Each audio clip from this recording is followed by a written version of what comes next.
Halo teman kelas, jumpa lagi dengan Wahyu. Di video kali ini kita akan belajar bahasa Inggris.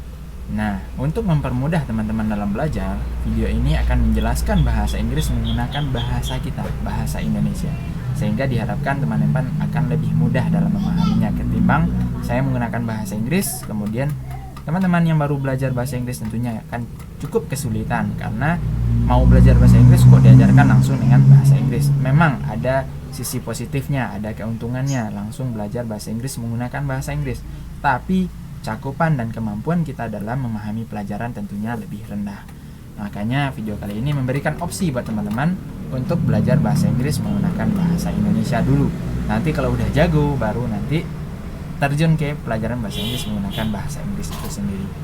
Nah, agar video ini lebih efisien dan efektif, tentunya kita harus spesifik. Di video kali ini kita akan mulai dari dasar, dan dasar yang akan kita ambil pada video kali ini adalah part of speech. Dan lebih dikerucutkan lagi secara lebih spesifik, kita hanya akan membahas nouns.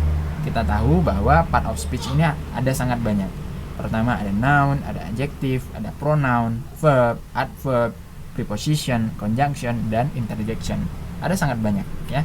Dan nanti kita akan coba bahas satu persatu di masing-masing video, dan video kali ini kita hanya akan membahas noun. Kenapa kita harus tahu apa itu noun? Secara sederhana kita tahu bahwa noun adalah kata benda. Tapi kenapa harus kita pelajari lagi? Kan udah jelas noun itu kata benda. Tentunya kita harus tahu bahwa nouns itu juga memiliki jenis, ada juga memiliki bentuknya, dan memiliki karakteristik juga. Makanya kita harus tahu sehingga kita bisa menggunakannya dengan baik. Ibarat pisau dan pedang tentunya memiliki fungsi yang berbeda. Pisau ketika kita gunakan untuk menebang pohon tentunya akan mengalami kesulitan karena fungsinya tidak untuk menebang pohon, melainkan untuk mengiris bawang misalnya. Pedang ketika kita gunakan untuk mengiris bawang tentunya hasil racikan bawang belum tentu sebaik ketika kita meracik bawang menggunakan pisau. Makanya ketika kita belajar bahasa Inggris pun kita juga harus tahu apa itu nouns dan jenis-jenisnya sehingga kita dapat menggunakan noun yang tepat di tempat yang juga tepat. Oke, kita mulai dari apa itu noun. Secara sederhana, noun itu adalah kata yang menamai orang, benda, tempat, kualitas, ide, atau tindakan. Jadi, segala sesuatu yang ada, baik itu orang, nama orang, profesor, profesinya, benda, tempat, negara, suatu tempat, kualitas, ide, atau tindakan. Bentuknya apa? Bentuk noun itu mengacu kepada sifat dan karakteristik yang dimilikinya secara umum. Untuk memahami bentuk dari noun ini, kita bisa melihatnya melalui jenisnya. Nah, kita lihat ada 6 jenis noun yang biasa kita temui dalam percakapan maupun dalam tulisan bahasa Inggris. Pertama ada proper noun, kemudian ada common nouns, ada concrete nouns, terus ada abstract nouns, terus ada collective noun, dan yang terakhir ada compound nouns. Ini bentuk-bentuk noun secara umum, dan dari bentuk umum ini ada lagi bentuk khususnya. Ada nanti lagi ada countable and countable noun, ada singular dan plural nouns, dan seterusnya dan seterusnya. Nanti juga akan kita bahas satu persatu di video-video berikutnya. Kita bahas dulu types of noun secara umum ini. Pertama ada proper noun. Apa itu proper noun? Proper noun adalah kata benda yang berfungsi untuk melabeli orang, tempat, hari, institusi, organisasi, bulan, dan benda tertentu yang bersifat spesifik. Nah, untuk proper noun kata kuncinya adalah spesifik. Dia harus menjelaskan sesuatu yang spesifik. Spesifik di sini maksudnya adalah satu benda yang mungkin hanya ada satu, mungkin hanya ada satu. Contohnya bulan, hari Senin ya cuma ada satu hari Senin, gak ada Senin 2, Senin 3, ya kan? Kemudian contoh lain seperti nama orang, mungkin nama orang ada lebih dari satu, tapi kita spesifik menunjuk orang tertentu. Kemudian contoh lain seperti France, nama negara, Indonesia, hanya ada satu Indonesia di dunia, benar? Kemudian dalam kalimat kita bisa menemui kalimat seperti Indonesia is a beautiful country. Indonesia di sini adalah proper noun. Kemudian I was born in Canada. Nah, di sini kita ketemu Kanada, masih negara, dia spesifik. Contoh ketiga, I hope someday win an Oscar. Oscar dia berada di akhir kalimat tapi menggunakan huruf kapital di awal katanya. Kenapa? Karena proper noun selain dia spesifik, biasanya dia ditulis menggunakan huruf kapital di awal katanya. Oscar ini adalah institusi pemberi penghargaan untuk karya film. Dia sangat spesifik dan dia merupakan nama institusi, makanya di awal katanya menggunakan huruf besar. Oke, itu proper noun. Kita lanjutkan dengan common noun. Nah, apa itu common noun? Common nouns melabeli sekelompok nomina yang sejenis atau mirip. Dia melabeli sekelompok tertentu. Misalnya seperti singer, theme park, zoo, mountain. Singer itu melabeli kelompok penyanyi. Ada banyak penyanyi, ya. Kita jadikan satu kesatuan. Theme park, dia tidak spesifik. Nah, berbeda dengan proper noun, common noun dia tidaklah spesifik. Dia melabeli sesuatu yang sifatnya general dan dia membawahi kelompok tertentu. Zoo, ada zoo. Zoo ini sangat general, tidak spesifik karena ada banyak zoo di dunia. Lain halnya ketika kita bicara tentang Ragunan. Ragunan itu sangat spesifik.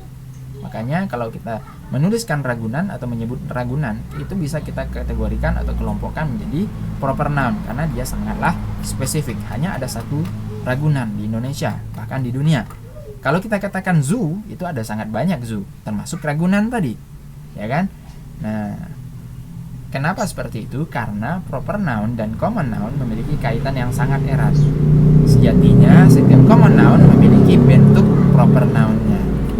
Ada umumnya, ada khususnya, ada generalnya, ada spesifiknya. Contoh, ocean. Ocean ini common, dia general. Ada banyak ocean, ada banyak samudra di dunia. Tapi secara spesifik ada Indian Ocean, ada samudra India. Jadi dia menjadi proper noun. Atau sebaliknya, kita bilang Indian Ocean itu juga merupakan common noun dari proper noun dari common noun-nya ocean. Jadi ingat ya, antara common noun dan proper noun itu selalu memiliki kaitan yang sangat erat. Perlu diingat lagi bahwa dalam penulisan proper noun, dimanapun dia berada di dalam kalimat, itu harus dituliskan menggunakan huruf kapital di awal katanya, baik di awal kalimat, di tengah kalimat, ataupun di akhir kalimat. Berbeda dengan common noun, karena dia tidak spesifik, dia hanya ditulis secara menggunakan huruf kapital ketika dia berada di awal kalimat. Kalau dia berada di tengah, di akhir kalimat, dia tidak dituliskan awal katanya menggunakan huruf kapital. Oke, kita lanjutkan dengan concrete noun. Concrete noun merupakan kata benda yang berkaitan dengan alat indera, di mana kata yang dijelaskan oleh concrete noun adalah kata yang dapat dilihat, disentuh, didengar, diraba, dan dirasakan. Contohnya seperti books, mouse, pencil, shoes, exam, classroom. Ini semua adalah kata-kata yang memiliki bentuk fisik yang nyata. Kita bisa lihat, kita bisa rasakan, bahkan kita bisa gigit, kita bisa injak, kita bisa patahkan, dan seterusnya. Jadi concrete noun itu adalah benda-benda atau nouns yang menjelaskan sesuatu yang memiliki bentuk fisik yang nyata. Ini berbeda dengan abstract noun. Jenis nouns berikutnya. Balik lagi.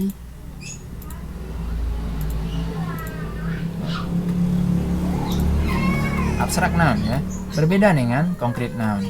Abstract noun itu menjelaskan kata yang tidak memiliki bentuk fisik yang nyata. Dia tidak kasat mata, tapi ada memang, seperti perasaan, ide, dan gagasan. Contohnya seperti love, hurt, knowledge, truth, freedom, health. Ini adalah kata-kata yang pada dasarnya nggak ada bentuk fisiknya. Love, mana ada bentuk fisiknya, tapi dia nyata. Hurt, sakit, rasa sakit. Itu merupakan kata yang nyata, tapi tidak bisa kita raba. Dia hanya bisa dirasakan.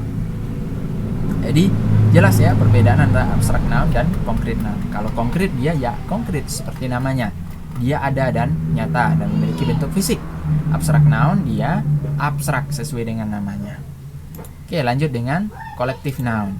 Collective noun itu adalah kata benda yang melabeli kelompok tertentu seperti kelompok orang atau objek sebagai suatu kesatuan atau grup. Nah, Dia melabeli kelompok yang membawahi bagian-bagian tertentu. Misalnya seperti kata team, government, family, dan company. Tim itu merupakan kelompok orang, government itu merupakan juga kelompok orang yang mengurusi atau mengelola sebuah negara. Family itu adalah kelompok orang yang terdiri dari ayah, ibu, dan anak. Company itu juga kelompok yang terdiri dari banyak bagian. Jadi dia merupakan kata yang membawahi atau melabeli, menamai sesuatu yang sifatnya kelompok. Kemudian yang terakhir ada compound nouns. Compound nouns adalah kata yang terdiri dari dua kata benda yang digabung menjadi satu untuk menjelaskan satu unit tertentu. Jadi ada dua nouns ya. Mungkin ada beberapa yang tiga, tapi pada umumnya ada dua nouns. Tapi dia menjelaskan satu benda. Kalau kita pecah menjadi dua, satu persatu, dia akan menjelaskan benda yang berbeda. Tapi kalau kita gabung, dia akan menjelaskan satu unit. Contohnya seperti tabel tenis. Kalau kita pisah tabel dan tenis, dia menjelaskan sesuatu yang berbeda. Tabel ya dia menjelaskan meja, dia menamai meja. Tenis dia menamai olahraga tenis. Tapi ketika kita gabung menjadi compound noun, tabel tenis dia akan menjelaskan jenis olahraga yang berbeda dari tenis tadi menjadi tenis meja. Kemudian contoh lain seperti toothbrush. Toothbrush kalau kita pisahkan, kita pecah, tooth itu gigi, brush itu sikat. Jadi dia menjelaskan dua kata yang berbeda. Tapi ketika kita gabung, dia menjelaskan satu unit. Toothbrush itu sikat gigi, bus stop. Perhentian bus. Bus ya menjelaskan bus, stop ya berhenti. Tapi kalau kita gabungkan menjadi compound noun, dia menjadi tempat perhentian bus. Begitu juga seperti contoh town hall. Nah, yang perlu diperhatikan di sini adalah teman-teman coba lihat toothbrush, dia tidak ada spasi di antara dua katanya. Memang seperti itu. Dalam compound noun ada beberapa kata yang menggunakan spasi dan ada yang tidak menggunakan spasi. Dia digabung tanpa spasi. Nah, ini nanti bisa teman-teman explore baik itu di kamus atau di bacaan-bacaan bahasa Inggris. Nah, itu dia jenis-jenis noun. Sebelum kita akhiri, sebagai catatan, beberapa noun dapat digolongkan ke dalam beberapa jenis noun secara bersamaan. Karena ada beberapa yang seperti dia juga common dan juga concrete noun. Misalnya seperti tabel tenis tadi. Tabel tenis dia merupakan common noun dan juga concrete noun. Common noun karena dia sifatnya general, concrete karena dia jelas, ada memiliki bentuk fisik. Dan ada contoh-contoh lain yang seperti itu memang. Dia bahkan ada noun tertentu yang jatuh ke dalam kategori yang berbeda secara bersamaan. Dia compound noun, dia collective noun, dan juga abstract noun misalnya. Oke, itu yang perlu diingat. Sekian dulu bahasan kita mengenai nouns. Di video berikutnya kita akan membahas kelanjutan dari jenis nouns ini, yaitu kita akan membahas tentang singular dan plural noun. Tunggu video berikutnya. Jangan lupa, jika bermanfaat silahkan bagikan video ini ke rekan-rekan Anda. Dan sampai jumpa di video berikutnya. Salam.